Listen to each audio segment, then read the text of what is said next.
Lembro-me do cheiro a champanhe e medo. Um medo quase palpável, que sufocava o burburinho do Museu de Arte de Lisboa, esta noite transformado no epicentro da alta sociedade. Os flashes das câmaras eram como pequenas explosões no canto do olho. Mas eu mal as notava. Tinha os olhos fixos nele, no homem que tinha ordenado a minha morte. No meu tio, Conrad. Como é que eu tinha chegado aqui? Fazia apenas umas semanas que eu esfregava pratos no Obsidiana, um restaurante chique ali nos Restelo, e agora estava aqui, de braço dado com Magnus Sterling, um nome que naquela altura eu só conhecia dos tabloides e dos sussurros assustados na cozinha. É engraçado como a vida vira do avesso. Foi numa terça-feira, ou terá sido uma quarta. Não me lembro bem. A verdade é que os dias da semana misturavam-se todos quando a tua rotina era acordar antes do sol e deitar-te depois das corujas, com as mãos rachadas e o corpo moído. O Obsidiana, com o seu nome a soar a joia obscura, era um sítio onde o luxo imperava. Mas lá no fundo, na área da lavagem, era só vapor, barulho e panelas sujas. O cheiro de trufas e azeite caro nunca chegava lá. Só o vapor de água e o râncido de comida queimada. João, o gerente de sala, uma pilha de nervos ambulantes, sempre com o cabelo impecavelmente lambido, mas as axilas sempre a denunciar o pânico, andava a mil. Aquele dia, ou noite, sei lá, estava a ser um desastre completo. Em 20 minutos, já tinha despachado 3 empregados, o que era um recorde, mesmo para ele. Ouviu o estilhaçar de um copo de cristal na sala. Terceira baixa. João parecia que ia ter um ataque cardíaco a qualquer momento, o terno italiano empapado em suor. "Preciso de um empregado agora", sibilou ele para o grupo acovardado perto do balcão. "Alguém que não desmaie, alguém que não deixe cair um garfo. Quem é que resta?"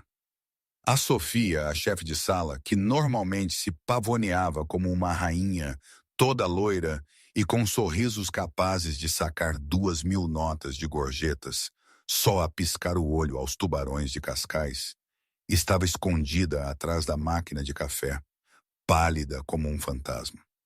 "Não há ninguém, João." Ele despediu a Jéssica, fez o Tom chorar e acabou de atirar uma garrafa de vinho a Sílvia, porque ela o serviu no ângulo errado. O homem é um monstro. O monstro em questão era Magnus Sterling, na mesa 1. O nome em si já soava a cifrão. Era um magnata estrangeiro, com uma fortuna que oscilava em milhares de milhões consoante o seu humor. Tinha aparecido sem aviso, com uma comitiva de 4 seguranças com cara de poucos amigos e um assistente que parecia não dormir há uma semana. Rumores diziam que estava em Portugal para comprar a Harrington Logística, uma empresa enorme, quase falida, mas com ligações importantes. Uma aquisição hostil que ia mandar milhares para o desemprego. Mas naquela noite, o único negócio dele era aterrorizar o staff do Obsidiana. "Ele está a falar. Nem sei o que ele está a falar." A Sofia continuava, a voz a tremer. "Parece alemão, mas um alemão furioso. Depois muda para francês, mas é rápido demais. Se eu voltar lá, vou ter um ataque de pânico." João praguejou baixinho. Olhou à volta da cozinha, os olhos parando no tanque da louça. Lá atrás, obscurecida pelo vapor e pelo tilintar da porcelana, estava eu. Ana. Normalmente eu era invisível para pessoas como João e Sofia. A sombra. Polia copos, dobrava guardanapos, carregava tabuleiros pesados de pratos sujos. O meu uniforme era genérico. Calças pretas, uma camisa branca ligeiramente grande e um avental preto que já tinha visto dias melhores. O meu cabelo castanho estava preso num coque apertado e desgrenhado, e usava óculos de aros grossos que escondiam metade do meu rosto. Mantinha a cabeça baixa. Nunca falava, a não ser que me perguntassem. E mesmo assim era apenas um silencioso "sim, senhor". A maioria do staff assumia que eu era uma imigrante sem estudos, Talvez uma rapariga do interior que tinha deixado os estudos e só queria pagar o aluguel de um quarto em Benfica. Chamavam-me de Ratinha. Tu, João latiu, apontando um dedo impecável na minha direção. Eu congelei com um pano de polir dentro de uma flauta de champanhe. Levantei o olhar, os meus olhos verdes arregalados atrás das lentes. Eu, senhor? Sim, tu, Ratinha. Larga o copo. João estalou, marchando até mim e agarrando-me o braço. Vais para a mesa 1. Mas eu não sou empregada de mesa, gaguejei, a minha voz baixa e rouca. Não sei os códigos do menu. Não me é permitido estar na sala durante o serviço. O senhor disse que os meus sapatos eram demasiado feios para a sala de jantar. Não me importo com os teus sapatos agora, João gritou, a voz falhando. Preciso de um corpo quente para levar a água e tirar o pedido de entrada. Entra lá, sorri, acena com a cabeça. E se ele gritar, aguenta. Não fales, não o encares nos olhos. Sobrevive por 5 minutos até que eu consiga ligar para o proprietário. A Sofia soltou uma risada cruel e aliviada. Ah, isto vai ser bom. A ratinha contra o leão. Devo chamar uma ambulância agora? Puxei o meu braço do aperto de João. Um lampejo de algo frio e duro passou pelos meus olhos. Um olhar que não pertencia a uma lavadora de pratos, mas desapareceu tão rapidamente quanto apareceu, substituído pelo medo submisso que eles esperavam. Eu realmente não devia, disse eu, olhando para as portas duplas de vai e vem. O Sr. Sterling é muito particular. João congelou. Como é que sabes o nome dele é Sterling? Não o colocamos no sistema de reservas. Olhei para os meus sapatos. Eu vi nas notícias, no jornal da sala de descanso. Seja como for, João enfiou uma jarra de água prateada nas minhas mãos. Era pesada, a condensação escorria pelos lados. Vai agora. Se saíres daqui, estás despedida. E vou certificar-me de que não arranjas mais nenhum trabalho a lavar sanitas nesta cidade. A ameaça pairava no ar. Olhei para a jarra, depois para as portas. Respirei fundo. Está bem, sussurrei. Empurrei as portas duplas e entrei na sala do Obsidiana. A atmosfera mudou instantaneamente. A música jazz ambiente parecia demasiado alta no silêncio tenso. Os clientes nas outras mesas fingiam comer, mas todos estavam a observar a cabine do canto. Magnus Sterling sentava-se como um rei num trono. Era um homem nos seus 30 e muitos, com traços afiados e predatórios, olhos cinzento aço e um fato que custava mais do que todos os meus rendimentos de uma vida. Estava a gritar com o assistente numa língua rápida que soava dura e gutural. Eu caminhava devagar. O meu coração devia estar a bater forte, mas estranhamente uma calma apoderou-se de mim. Eu conhecia aquela voz. Conhecia a cadência daquela raiva. Enquanto me aproximava da mesa, Magnus bateu com a mão na toalha branca. Estes são uns malditos idiotas. Ninguém aqui entende a diferença entre um vinho de 82 e vinagre. Ele estava a falar um dialeto específico de alemão suíço, distinto das terras altas de Zurique, misturado com frustração de alta sociedade. O seu assistente, um jovem chamado Pedro, parecia pronto para chorar. Senhor, por favor, em inglês. Eles não entendem. Não quero falar inglês. Magnus mudou para um inglês impecável, mas com um sotaque carregado. Quero serviço. Quero um empregado que tenha um cérebro, não estas modelos que me olham como se eu estivesse a falar marciano. Eu cheguei à mesa. Não tremi. Não recuei. Coloquei a jarra de água num tabuleiro lateral com uma graça praticada. Uma graça que eu supostamente nunca tinha aprendido. Magnus nem sequer levantou o olhar. Acenou com a mão para mim de forma desdenhosa. Vai embora. Manda-me o gerente novamente. Quero comprar este lugar só para poder despedir toda a gente pessoalmente. Peguei no copo de água. Estava vazio. Servi. O fluxo era constante, parando exatamente 3 milímetros da borda, o padrão europeu preciso para refeições finas, algo que mesmo o staff treinado muitas vezes errava. Magnus notou a precisão. Parou de falar. Levantou o olhar, os seus olhos cinzentos fixando-se nos meus óculos grossos e no meu avental desfiado. O que é isto? Ele zombou. Mandam-me a limpadora agora. Isto é uma piada? Virou-se para os seus guarda-costas. Tirem-na daqui. Estou a perder o apetite. Terminei de servir. Pousou a jarra. Devia ter fugido. Devia ter pedido desculpa e fugido de volta para a segurança da zona da louça. Era isso que a ratinha faria. Mas eu estava farta. Farta dos abusos de João. Farta de me esconder. E ouvir aquele dialeto específico, a língua dos meus verões de infância, acionou algo no meu sangue. Olhei Magnus Sterling nos olhos. O silêncio na mesa 1 era absoluto. Os guarda-costas, homens maciços que pareciam mastigar gravilha ao pequeno almoço, começaram a levantar-se dos seus lugares.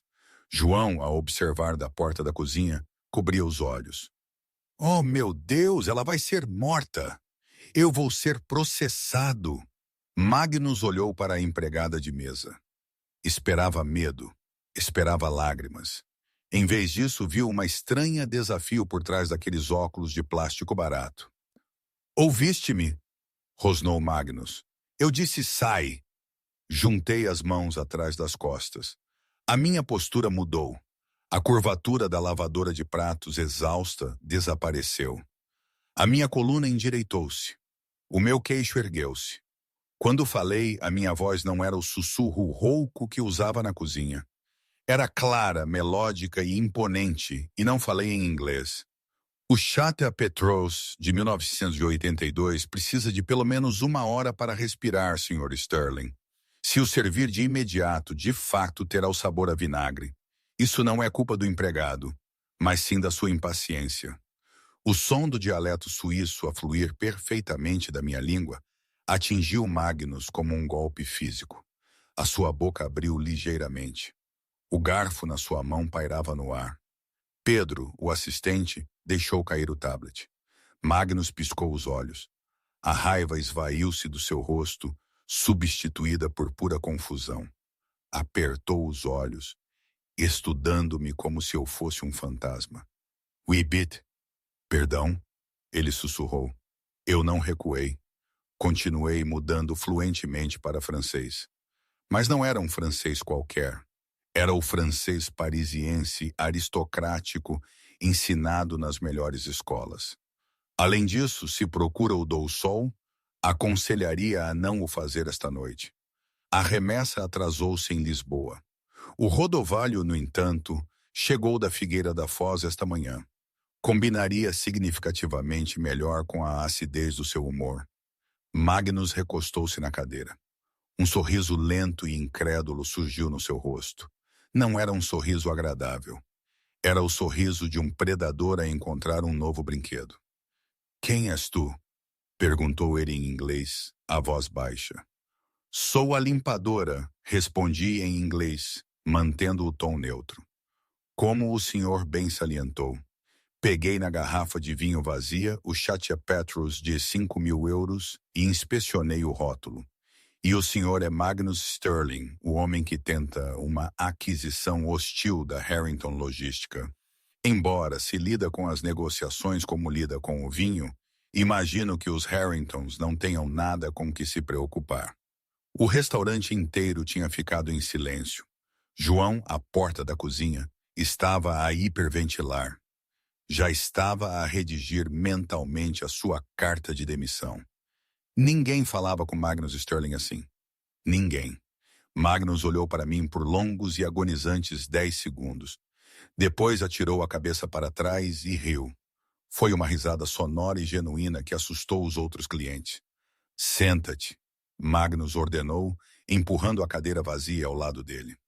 Estou em horário de trabalho, senhor, disse eu rigidamente. Eu compro o relógio, compro o edifício. Senta-te. Magnus latiu, embora já não houvesse malícia, apenas intensa curiosidade. Estalou os dedos para o seu assistente. Pedro, dá-lhe a tua cadeira. Vai ficar ali. Pedro levantou-se apressadamente, assustadoramente obediente, e ofereceu a cadeira para mim. Hesitei. Olhei para a cozinha. Pude ver João a fazer gestos para eu parar, praticamente a vibrar de raiva. Mas olhei de volta para Magnus. Isto era perigoso.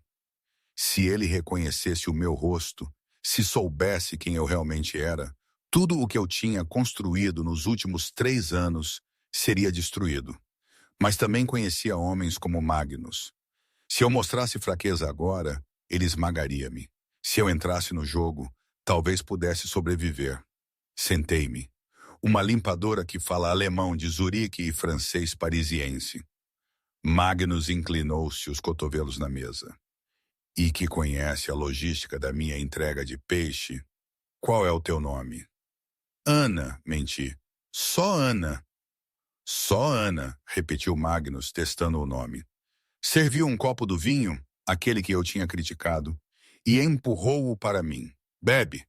Diz-me se sou realmente impaciente ou se esta garrafa estava estragada. Era um teste, uma armadilha. Peguei no copo de cristal. Não o engoli. Fiz girar o líquido vermelho escuro, observando as lágrimas do vinho a escorrer pelos lados. Levei-o ao nariz, inalando profundamente. Groselha preta, trufas e terra úmida. Murmurei. Dei um pequeno gole. Deixei-o na minha língua antes de engolir. Pousei o copo. Não está estragado, disse. Mas foi armazenado incorretamente, provavelmente perto de uma fonte de calor na cave. A estrutura está a colapsar. Tinha razão em estar zangado, mas estava zangado com as pessoas erradas. Devia estar zangado com o sommelier, não com a rapariga que serviu a água. Magnus olhou para mim. Incrível. Virou-se para o seu guarda-costas-chefe. Verifica o sommelier. Vê se os registros de temperatura da cave foram alterados. O guarda-costas acenou com a cabeça e afastou-se para o escritório. Magnus virou-se para mim. Os seus olhos brilhavam. Tu não és empregada de mesa, Ana. E certamente não és limpadora. Tens o palato de um diplomata e a língua de uma víbora. Quem és tu, na verdade? Antes que eu pudesse responder, antes que pudesse construir outra mentira, uma sombra caiu sobre a mesa. Era João. Ele finalmente tinha reunido coragem para se aproximar, o rosto vermelho de fúria. Senhor Sterling, eu lamento muito, muito mesmo. João gaguejou, estendendo a mão para agarrar o meu ombro. Esta funcionária é mentalmente instável. Está a ser despedida imediatamente. Levanta-te, sua estúpida. Sai dessa cadeira agora mesmo, antes que eu chame a polícia. Eu encolhi-me. A máscara da aristocrata confiante escorregou, revelando a funcionária aterrorizada por baixo. Magnus nem sequer olhou para João. Apenas estendeu a mão, agarrou o pulso de João com um aperto de ferro e torceu. João guinchou, caindo de joelhos. Não lhe toques, disse Magnus calmamente, a sua voz descendo um tom. E não nos interrompas. Ela é a primeira conversa inteligente que tive nesta cidade. Se lhe voltares a falar, eu compro este restaurante e transformo-o num parque de estacionamento. Entendeste? João acenou com a cabeça freneticamente, com lágrimas nos olhos. Sim, sim, senhor. Bom, agora vai-te embora. Traz-nos o rodovalho e uma garrafa fresca do 88 da parte de trás da cave. João afastou-se a cambalear, olhando para mim com uma mistura de ódio e terror. Magnus virou-se para mim. O ar brincalhão tinha desaparecido do seu rosto. Olhou para mim com uma intensidade aterrorizante. Agora, disse Magnus suavemente, vamos parar com os jogos. Tu falas o dialeto do Oberland. A minha avó falava isso. Há apenas cerca de 3 famílias em Portugal que ensinariam aos seus filhos esse sotaque específico.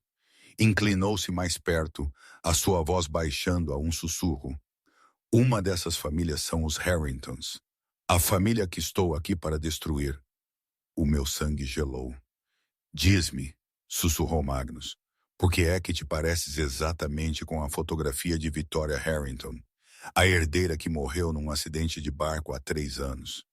O nome Victoria Harrington pairava no ar como fumo. O meu coração batia forte nas minhas costelas. Um pássaro frenético preso numa gaiola. Durante 3 anos, enterrei esse nome. Enterrei-o sob camadas de gordura, uniformes largos e silêncio. Tornei-me a ratinha para sobreviver, porque Victoria Harrington era uma mulher marcada para a morte. Se Magnus Sterling soubesse quem eu era, ele seria um perigo. Os Harringtons, especificamente o meu tio Conrad Harrington e a minha prima Isabella, tinham orquestrado o acidente que supostamente me matou. Se descobrissem que eu estava viva, não falhariam uma segunda vez. Forcei um riso. Foi frágil, mas o suficiente para quebrar a tensão. O senhor tem uma imaginação muito ativa, Sr. Sterling, disse eu, a minha voz a estabilizar. Victoria Harrington era uma socialite que passava o tempo a comprar cavalos e a ir a galas. Pareço uma socialite? Gesticulei para o meu avental manchado, as minhas unhas lascadas e os óculos de plástico barato, colados na dobradiça. Magnus não piscou os olhos. Estudou as minhas mãos.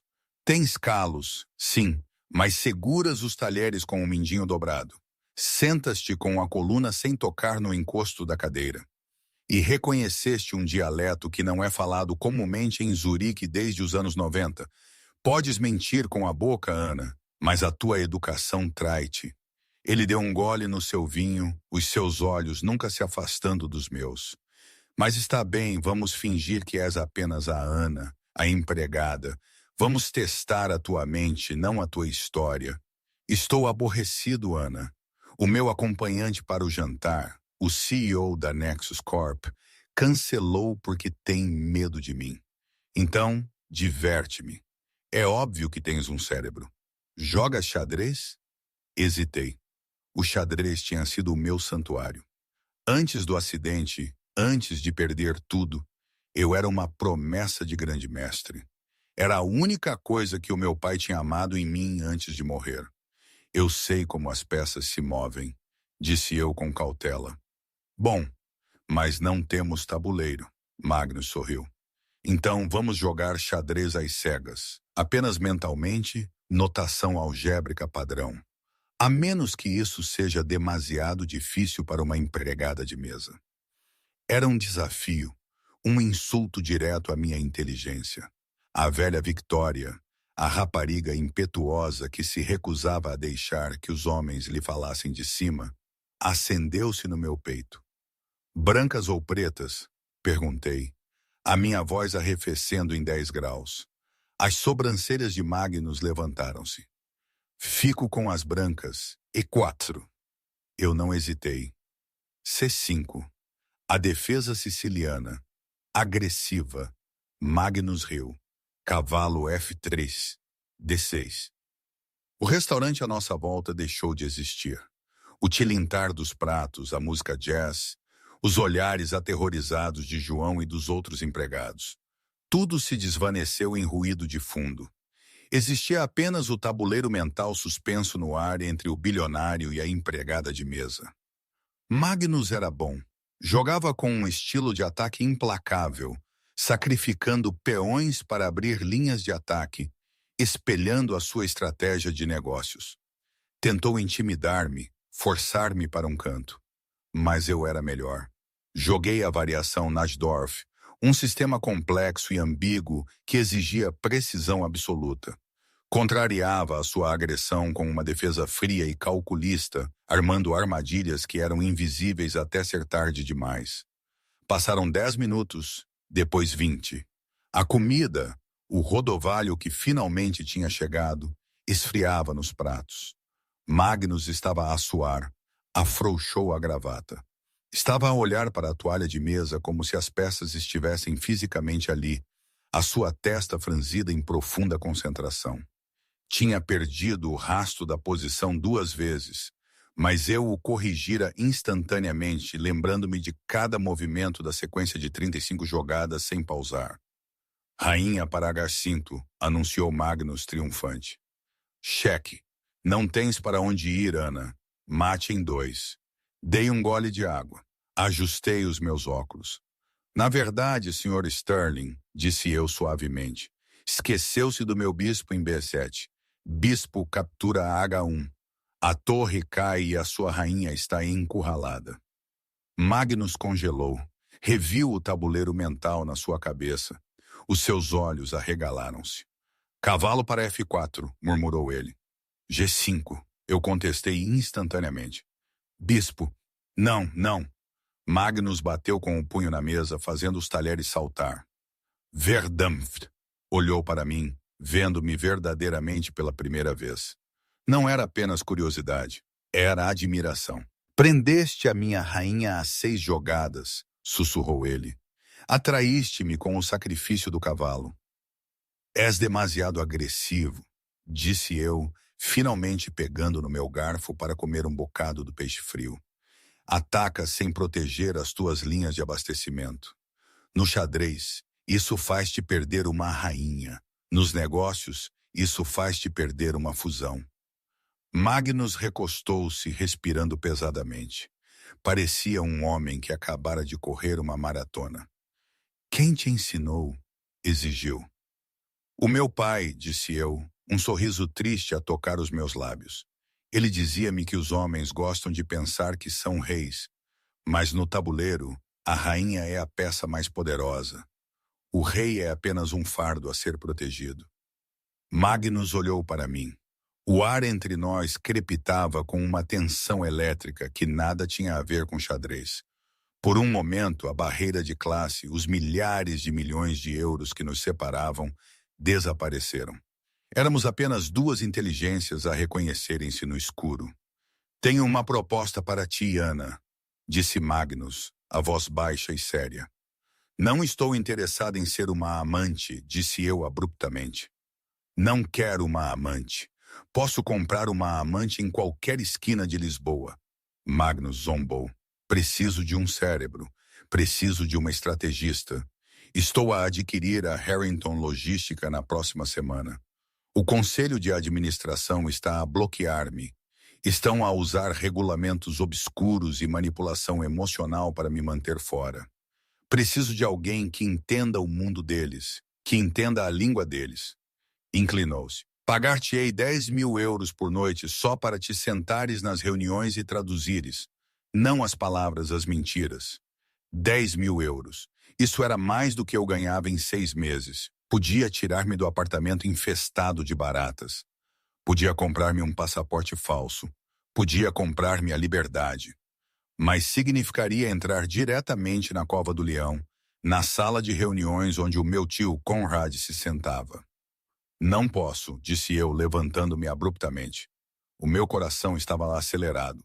Tenho de voltar ao trabalho. João está a ver. Ana, espera! Magnus estendeu a mão para a minha. Por favor, afastei-me. Obrigada pelo vinho, Sr. Sterling, mas deixe-me em paz. Virei-me e fugi para a cozinha, deixando o bilionário atordoado e sozinho na melhor mesa da casa. A cozinha era uma zona de guerra, e eu era o inimigo.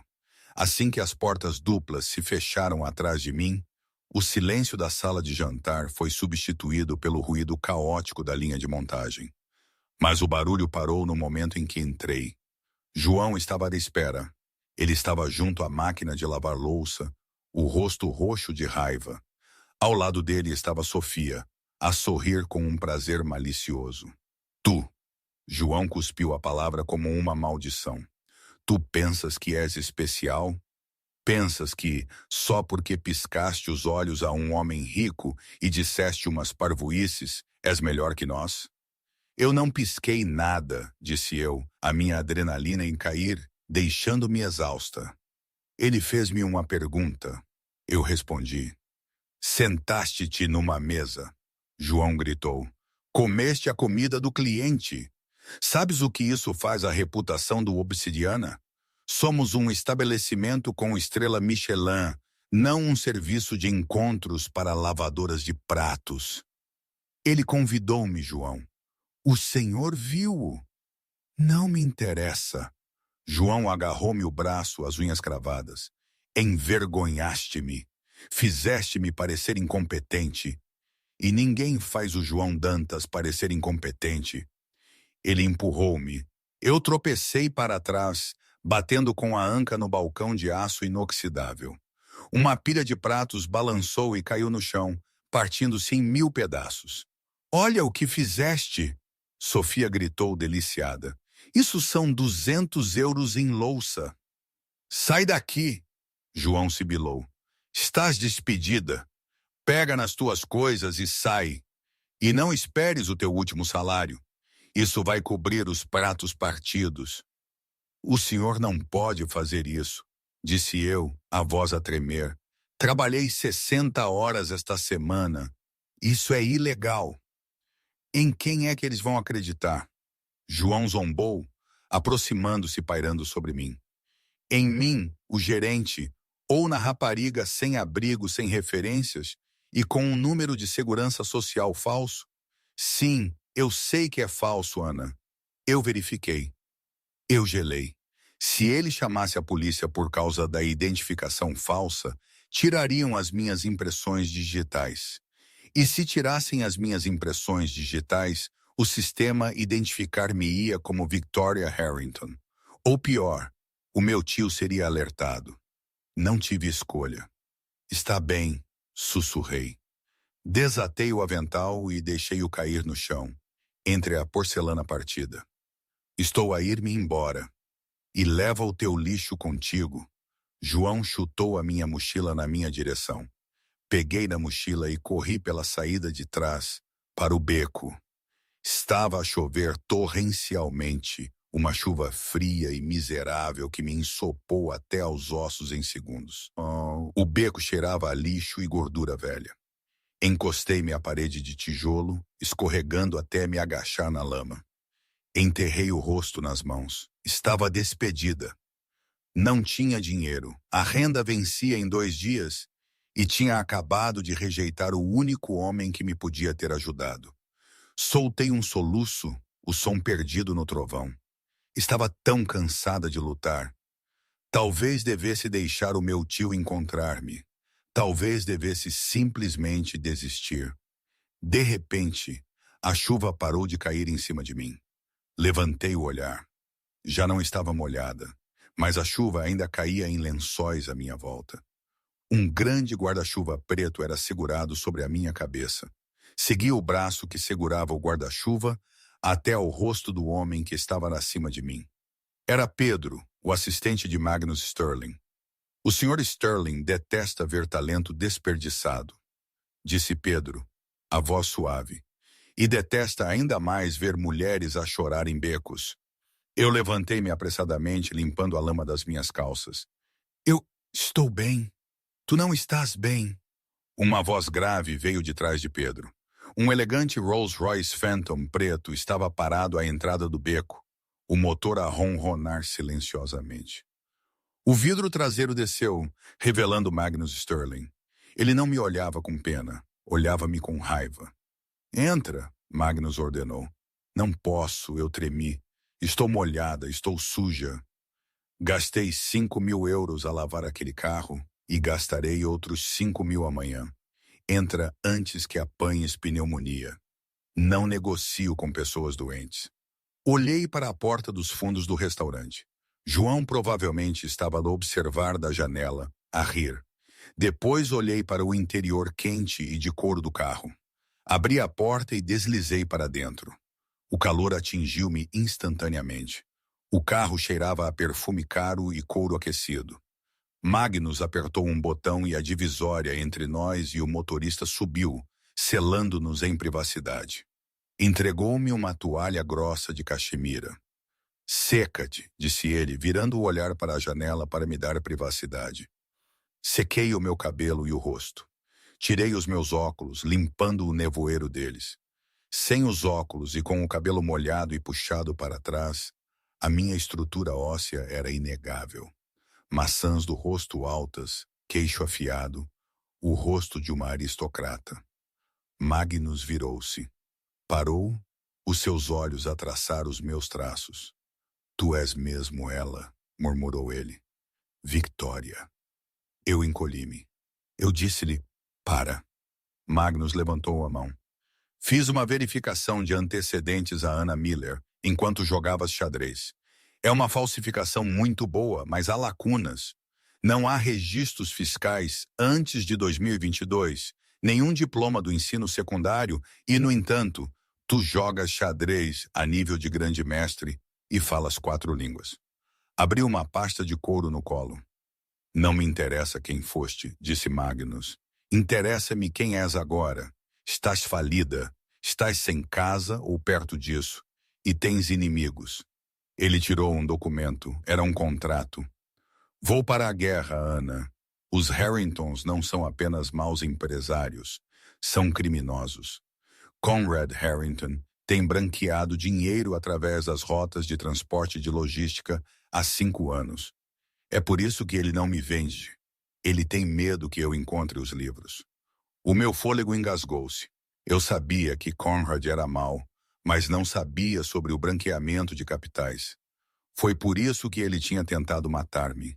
Tinha tropeçado nesses ficheiros há 3 anos, pouco antes de o barco explodir.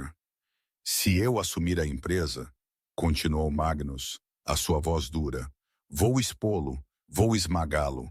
Ele irá para a prisão para o resto da vida. Ele olhou para mim intensamente. Mas não consigo fazê-lo sozinho. O conselho vê-me como um bárbaro estrangeiro. Não falarão comigo. Preciso de uma ponte. Preciso de uma noiva. De uma o quê? Engasguei-me.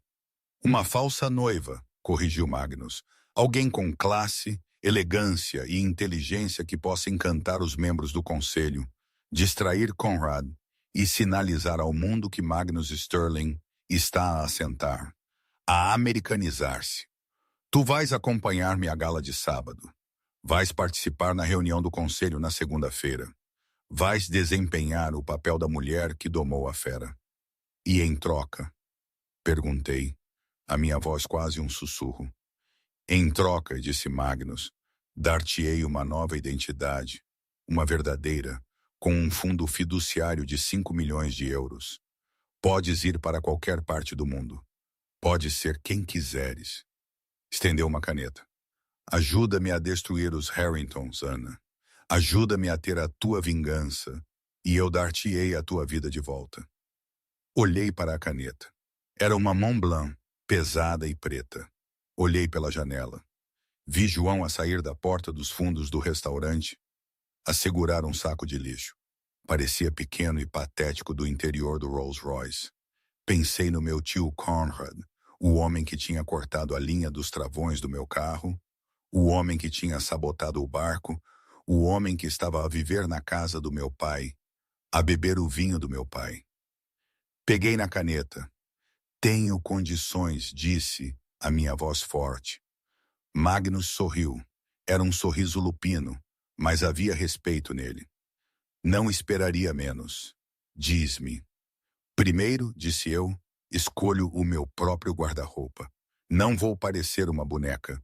Segundo, nunca mais me vais perguntar sobre os últimos 3 anos. E terceiro, destapei a caneta. Se derrubarmos o Conrad, quero ser eu a dar o checkmate. Os olhos de Magnus brilharam com triunfo. Serviu 2 copos de um líquido âmbar de um decantador de cristal embutido na porta do carro. Acordo, disse ele. Eu assinei o papel. A tinta era escura e permanente. A destruição dos Harringtons. Magnus brindou, batendo o copo contra o meu. Ao checkmate, respondi. Enquanto Rolls-Royce se afastava do passeio, deslizando para a noite chuvosa de Lisboa, eu não olhei para trás, para o restaurante. A ratinha estava morta. A rainha estava de volta ao tabuleiro. Mas nenhum de nós sabia que o jogo estava manipulado. Conrad Harrington não estava apenas a branquear dinheiro. Estava a trabalhar com a máfia russa. E quando o carro virou a esquina, um fotógrafo escondido numa carrinha do outro lado da rua já tinha tirado uma fotografia de Magnus Sterling e da mulher que se parecia exatamente com a falecida Victoria Harrington. A foto já estava a ser carregada para o servidor privado de Conrad. Os próximos 2 dias foram uma névoa de logística e luxo que teria feito a velha Victoria Harrington ficar tonta. Mas eu, a mulher que esfregara chão durante 3 anos, via as coisas de forma diferente agora. Não via a suíte penthouse num hotel de luxo no centro de Lisboa como um recreio. Via-a como uma fortaleza. Estava em frente ao espelho do chão ao teto no camarim que Magnus me preparara. Uma equipa de estilistas pairava nervosamente atrás de mim, segurando cabides de vestidos que valiam mais do que uma casa pequena. O Sr. Sterling sugeriu o Versace vermelho, disse a estilista principal, segurando um vestido que era pouco mais do que tiras de seda e perigo. Ele disse que sinaliza agressão. Ajustei os meus óculos, falsos agora, com lentes sem graduação, porque Magnus insistiu que faziam parte do meu disfarce intelectual. Olhei para o vestido vermelho. Não, disse eu. A minha voz era calma, mas absoluta. Esse vestido diz que estou a tentar distraí-los. Não quero distrair o conselho de administração. Quero desmantelá-los. Fui ao cabide e tirei um vestido de veludo azul noite. Era severo, com mangas compridas e gola alta, mas as costas eram perigosamente decotadas. Era elegante, régio e intimidante. Disse eu, e prendam-me o cabelo bem apertado, sem fios soltos. Não sou uma debutante. Sou uma arma. A porta abriu-se. Magnus encostou-se ao batente, segurando 2 expressos. Usava um smoking que lhe assentava como uma armadura. Observou-me a comandar a sala, um sorriso a brincar nos seus lábios. Tu és aterradora, disse ele aprovadoramente enquanto os estilistas corriam para preparar os sapatos. Aprendi com os piores, disse eu pegando no expresso. O meu tio Conrad costumava dizer que se entras numa sala ao sorrir, já negociaste o teu preço para baixo. A expressão de Magnus escureceu ao mencionar Conrad. Ele caminhou até a janela, olhando para o Parque Eduardo VII. A minha equipa de segurança varreu o local para a gala de hoje à noite, disse Magnus em voz baixa. É um terreno neutro, mas o Conrad aumentou a sua segurança. Tem 6 homens, 2 são ex-Spetsnaz. Ele está com medo, disse eu, juntando-me a ele na janela. Ele sabe que vais à empresa, só não sabe como. Ele sabe alguma coisa, Magnus admitiu. Tirou um pedaço de papel dobrado do bolso. Isto chegou ao meu escritório há 1 hora, sem remetente. Entregou-mo. Era uma impressão de uma fotografia granulada tirada à distância. Mostrava-me a entrar no Rolls-Royce à chuva. O meu rosto estava desfocado, mas o perfil era distinto. Escrito no fundo, em tinta vermelha, estavam as palavras: Bom animal de estimação. Morde. A minha mão tremeu ligeiramente, mas amassei o papel no meu punho. Ele não sabe que sou eu, raciocinei, a minha mente acelerada. Se soubesse que era Victoria Harrington, a nota não diria animal de estimação. Diria fantasma. Ele pensa que sou apenas uma amante que apanhaste para o fazer ciumento. Ou pensa que és uma espiã, Magnus contrapôs. De qualquer forma, és um alvo esta noite. Tens a certeza de que queres fazer isto? Podemos cancelar. Posso encontrar outra maneira de o esmagar. Olhei para o homem ao meu lado. Para um bilionário conhecido como o Lobo de Wall Street ou da Avenida da Liberdade, vá. Ele olhava para mim com genuína preocupação. Em apenas 2 dias, as nossas sessões noturnas de estratégia, a discutir folhas de cálculo, a debater os estatutos da empresa e a refazer jogos de xadrez, tinham forjado um vínculo mais profundo do que o romance. Éramos parceiros de guerra. Corri durante 3 anos, Magnus, disse eu suavemente. Estou farta de correr. Hoje à noite, entramos pela porta da frente. Magnus olhou para mim por um longo momento. Depois pegou na minha mão e beijou-me os nós dos dedos. Então, vamos, disse ele, e lembra-te da história de fundo. Sou Anna Miller, recitei perfeitamente, consultora da Artificials Global. Conhecemo-nos em Zurique num fórum econômico caótico. Corrigiu seu alemão. O senhor insultou o meu gosto em ópera e somos inseparáveis desde então. Perfeito. Magnus sorriu. Cheque. O templo de Dendur, ou a ala egípcia que costumava frequentar para escapar ao alvoroço no interior do museu, estava banhado em luz dourada. O ar zumbia com o som de um quarteto de cordas e o tilintar de flautas de champanhe. Esta era a gala anual da Fundação Harrington, o centro do calendário social de Lisboa. Quando Magnus Sterling entrou na sala, a conversa não parou apenas. Morreu. Ele entrou com a confiança de um homem que possuía o ar que todos os outros respiravam, mas foi a mulher ao seu braço que atraiu os olhares. Eu movia-me com uma graça fluida e líquida. O veludo azul noite absorvia a luz, fazendo a minha pele parecer alabastro. Não usava joias, exceto uma gargantilha simples de diamantes, um presente de Magnus naquela manhã. Não olhava para as câmaras a piscar loucamente à entrada. Olhava em frente, o meu rosto uma máscara de tédio frio. Não olhes para a esquerda. Magnus sussurrou, os lábios mal se movendo. A Isabela está no bar. Parece que engoliu um limão. Olhei de relance. Isabela, a minha prima de segundo grau, usava um vestido cor-de-rosa, berrante de lantejoulas, que custava mais do que toda a minha educação. Isabela tinha sido a que mais me atormentara na infância, a que me chamava de Ana, a órfã, depois de os meus pais terem morrido. Parece vulgar, sussurrei de volta. Foco. A direção está na mesa central. O homem de cabelo grisalho é Arthur Pereira. Ele é o voto decisivo. Movíamo-nos pela multidão. Senti os olhos em mim.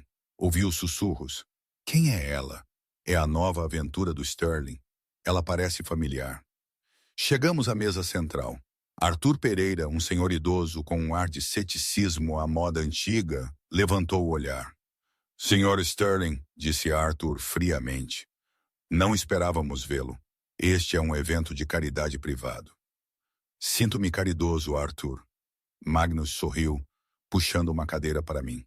Gostaria de apresentar a minha associada e noiva, Sra. Anna Miller. Os olhos de Arthur estreitaram-se enquanto me olhava.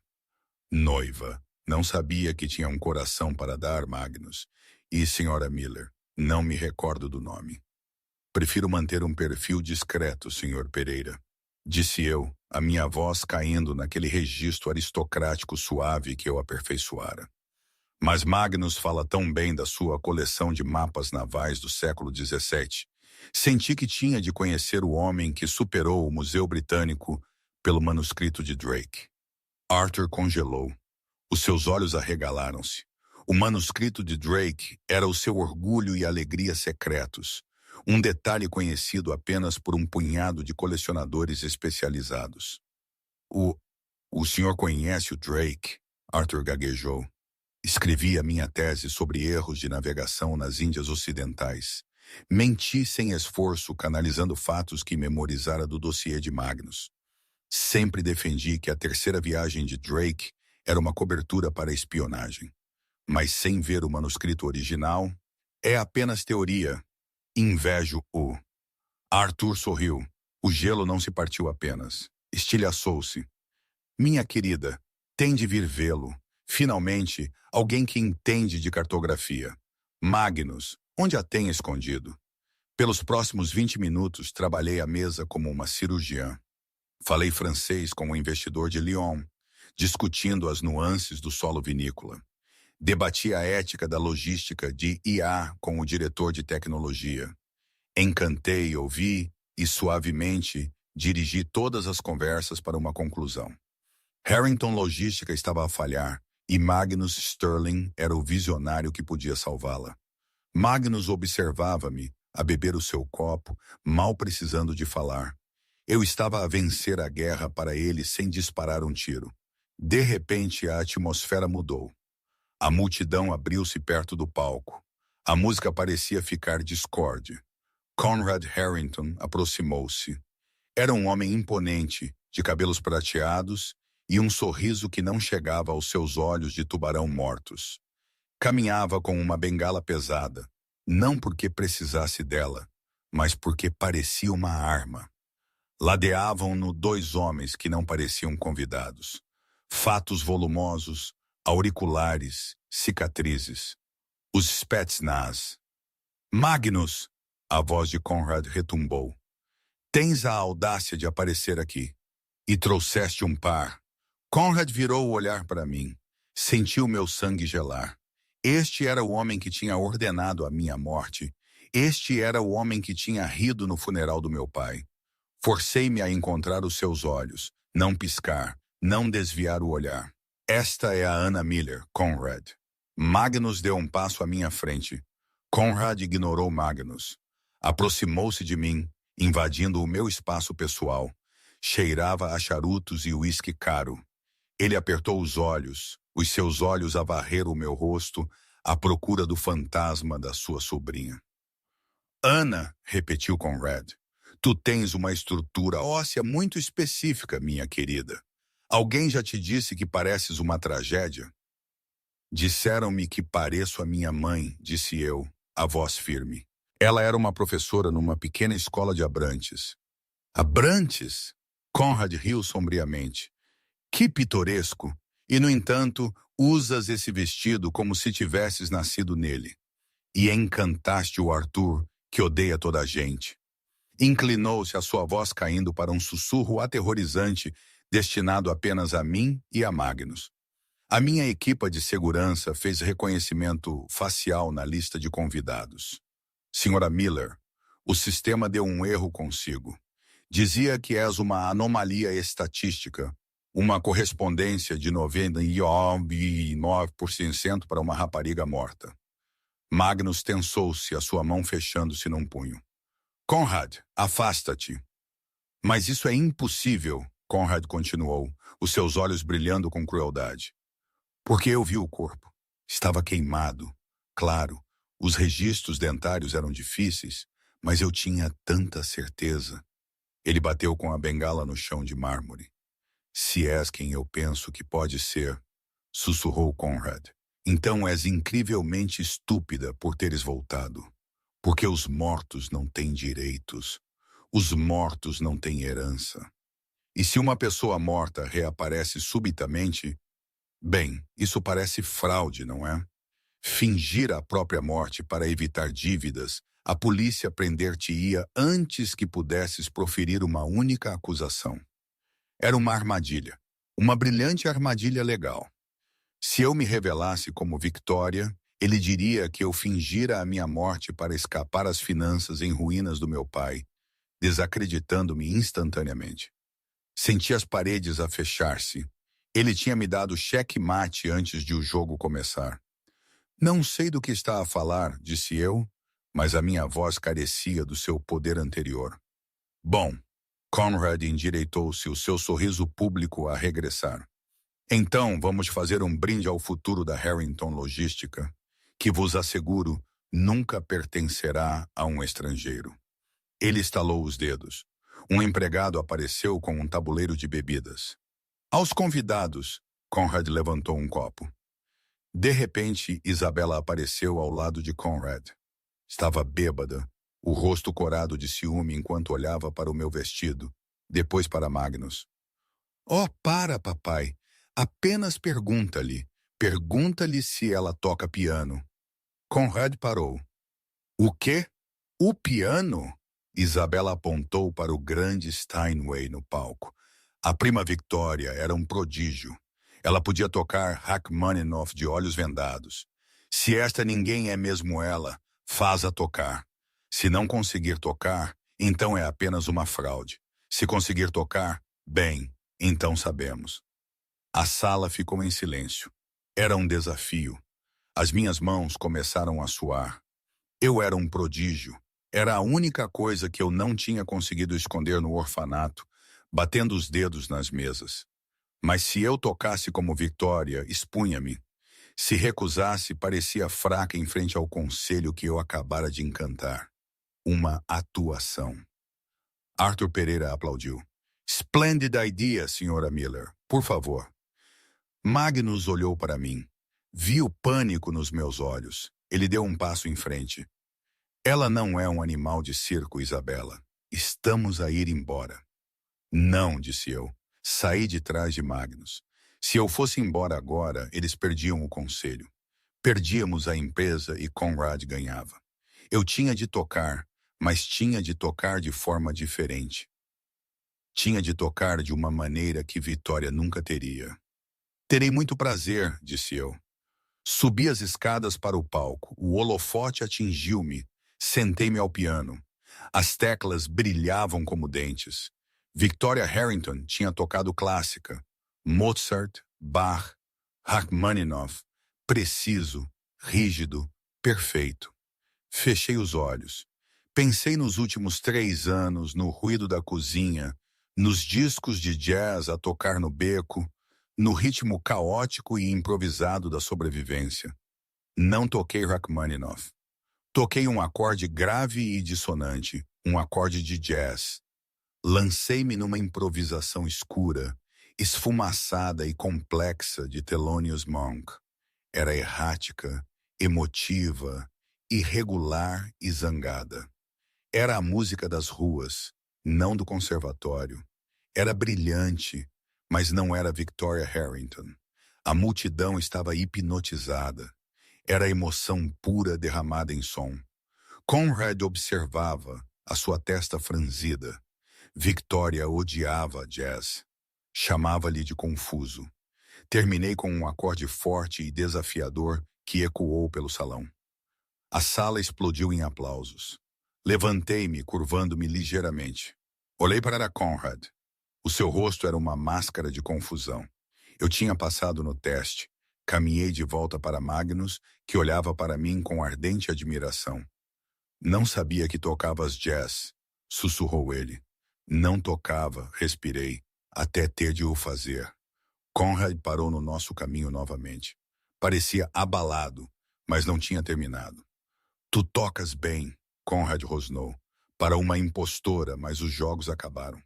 Ele tirou o telefone. Não queria fazer isto aqui, disse Conrad, a sua voz dura. Mas não me deixas escolha. Magnus, devias verificar o teu e-mail e ver as notícias. Magnus franziu a testa. Ele tirou o telefone. O seu rosto ficou pálido. O que é? Perguntei. Magnus virou o ecrã para mim.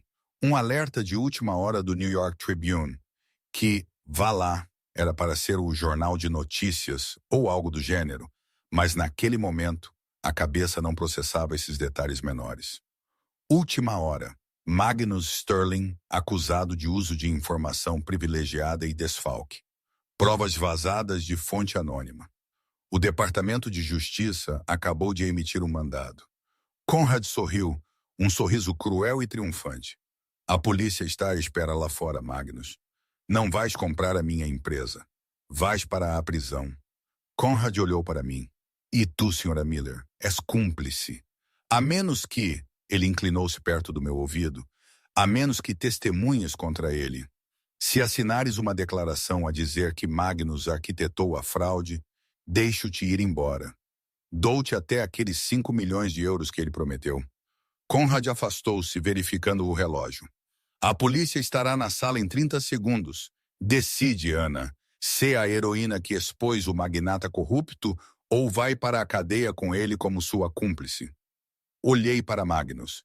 Ele estava a olhar para o telefone, a digitar freneticamente para os seus advogados.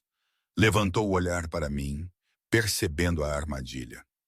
Ele sabia que era inocente, mas a montagem era perfeita. Olhou para mim. Vai, disse ele. Afasta-te de mim. Não deixes que te levem também. Olhei para a saída. Olhei para Conrad, que me estendia uma caneta com o sorriso do diabo. As portas da gala abriram-se de repente. Oficiais uniformizados entraram. Os policiais avançaram pela multidão, indo diretamente para Magnus. As algemas já estavam à vista.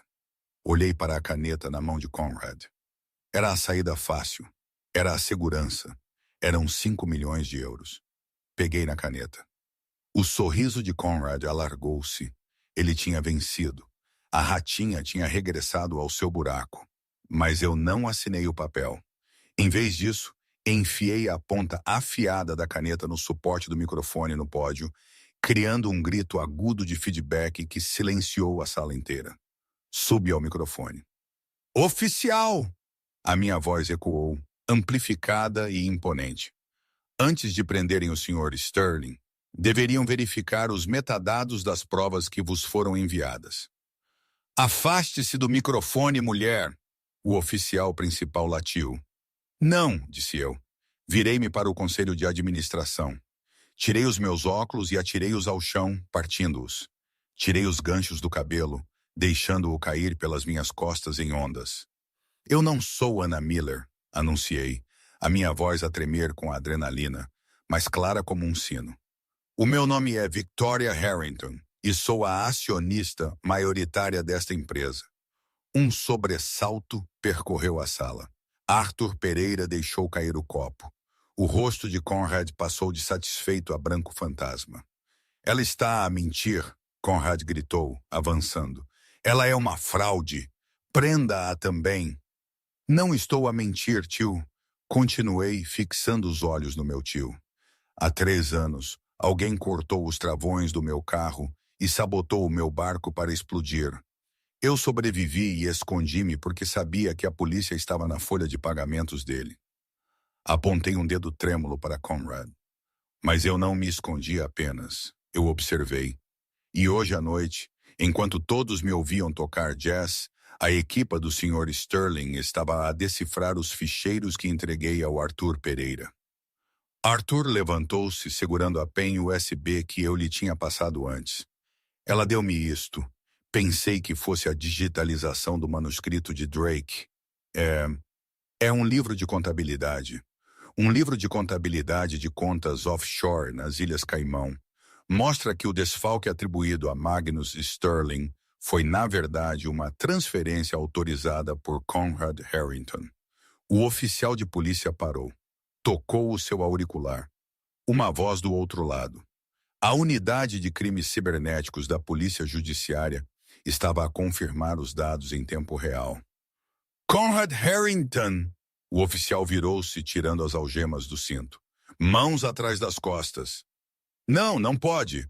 Conrad gritou, recuando, derrubando um tabuleiro de champanhe. Eu sou o CEO. Ela está morta. Ela é um fantasma.